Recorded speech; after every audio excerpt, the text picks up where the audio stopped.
வணக்கம் சிஷியர்களே. இப்பொழுது உச்சாடன பூஜை.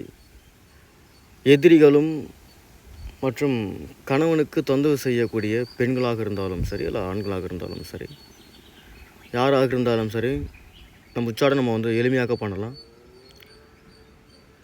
மாந்திரி ரீதியாக இருக்கிறீங்கன்னா வேதாளம் செய்திருங்க. 9 சூலத்தை நீங்கள் நிப்பாட்டிடுங்க. வேதாளத்துக்கு எதிரில் நேராக அருங்கோணம் வரைந்து அதில் டங் அப்படின்னு எழுதிடுங்க. எழுதிட்டு அதே சக்கரத்தை நீங்கள் வெத்தலையிலையும் எழுதலாம், அப்படி இல்லைன்னா நீங்கள் செப்பு தகட்டில் எழுதலாம். எழுதிட்டு யாரை நீங்கள் விவரம் விட்டு திறத்த போகிறீங்களோ, யாரை நீங்கள் பிரிக்க போகிறீங்களோ அவங்களுடைய பெயரை நீங்கள் எழுதிடணும். அவ்வளோதாங்க. எழுதிட்டு காட்டேரி அல்லது தூமாவதி மந்திரத்தை நீங்கள் ஜெபிங்க.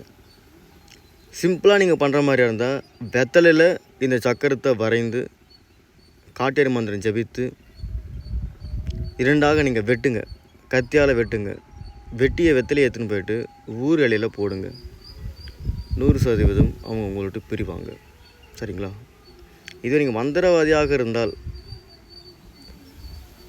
நான் இங்கே எப்படி நான் முறைப்படி பண்ணுறேனோ அதே போல் நீங்கள் முறைப்படி பண்ணிங்கன்னா 7 நாள் அல்லது 5 நாளில் எதிரி யாராக இருந்தாலும் சரி உச்சாடனம் ஆவாங்க. நாளை மறுநாள் பயிற்சி வச்சுருக்கிறேன். அனைத்து சிஷியரும் பயிற்சி கலந்துக்குங்க. பயிற்சி கட்டணம் 1001 ரூபாய் தான். ஆண்களாக இருந்தாலும் சரி, பெண்களாக இருந்தாலும் சரி வரலாம். முன்பதிவு செய்யுங்க. மிக்க நன்றி.